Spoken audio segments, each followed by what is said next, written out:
So I do everything I can to try to save money. And these 2x4s right here, I'm out of 2x4s now, except I just noticed a few right back in there. Those are what we call rough cut 2x4s. I'm gonna explain the difference to you in just a minute, but I'm out of rough cut 2x4s except for a few right there. And so my buddy Claude, he knew somebody who had these 2x4s. They had torn down an old house, or a house that was really built in the 70s, and they had about 200 of them. They had already pulled all the nails out of them, and they were gonna use them and gonna use them and gonna use them and never did. So I went and bought them from them, and now I'm using them. And I paid, less than $1 a piece for them, whereas in the store they'd be $3 or $4 or $5 a piece. And so wood is wood. There's nothing, those are gonna be in the walls. It doesn't have to be pretty, it just has to hold what it's gotta hold, and they'll do a fine job. Nothing wrong with recycling and salvaging and reusing what God gave you, especially when there's nothing wrong with it. It's called being a good steward. It's called good conservation. No reason to cut down another tree. All right, so I'm going to show you the difference between a rough cut 2x4 and a regular, I don't know what you call them, new cut 2x4 maybe. Now, in the old days, when houses were built by a group of men in a community, and they cut their own trees, they milled their own lumber, or at the very least they went to a sawmill that was close by, like Hannah's great uncle Pickens ran a sawmill for forever, just right up the road here.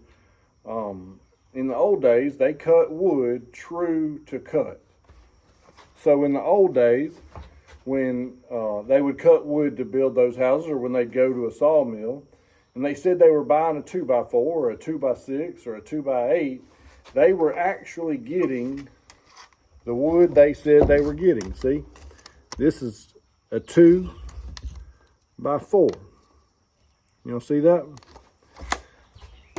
Now today we call this, little hornet trying to say hello to me. Today we called, or a wasp, I couldn't really tell what it was. Today we call this a rough cut 2x4. It's interesting because it's actually cut 2x4, but we call it rough cut because this is not something you can buy at the store. This is wood that Hannah and I cut these trees down. Our friend Peter, who has a sawmill, came over, and we milled all the lumber ourselves, and we cut true wood. Mostly because we also go tear down old houses and we salvage all the wood out of the old houses. And so if you have a bunch of salvage 2x4s, then you're going to cut 2x4s. You want to make sure that you have the same size wood. Now this is a new 2x4. You go to the store and you say, I want a 2x4, and this is what you're going to get. Now notice, it's about 1.5 inches by about 3.5. It is not a 2x4. But if you go to the store and tell them you want a 2x4, they're going to give you a board that's 1.5 inches wide by 3.5 inches wide. Now by comparison, look at the difference. Substantial difference in these two pieces of wood. Old days 2x4, modern 2x4. You can only conclude that the reason they do this is to save money. I assume that they can get one more 2x4 or two more 2x4s out of a log doing it this way than they can this way, so they can sell this. And so now everything they build is built out of wood that's not really what it's called. A 2x6 is not really 2x6, and so on and so forth. So there's a little lesson for you on the difference in new wood and old wood, or rough cut wood and new cut wood. So I also wanted to mention to you that just for you guys out there who are watching, from a builder standpoint, who are like me, who you don't really know what you're doing. I don't know what I'm doing. I'm not a contractor. I'm not a framing carpenter. I'm not a, so So the only reason you should take my advice is if you acknowledge that you don't really know what you're doing, and then I'm just going to give you something to help you make your life easier, okay?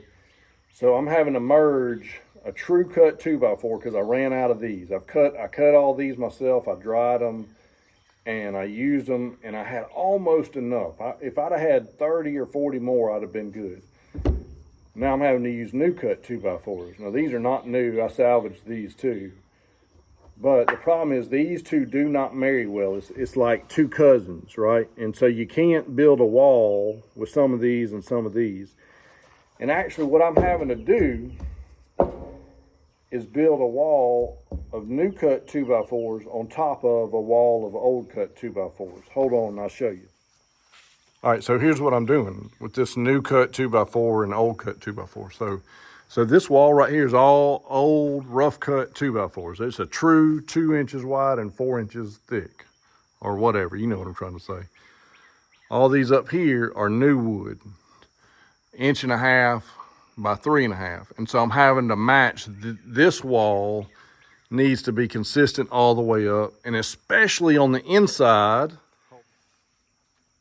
in here, because this wood's gonna lay flat on the wall. And so that has to be one smooth transition all the way up, right?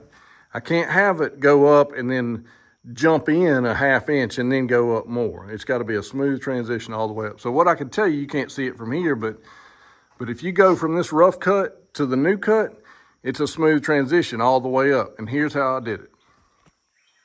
Most of that wood is recessed to the inside of the wall.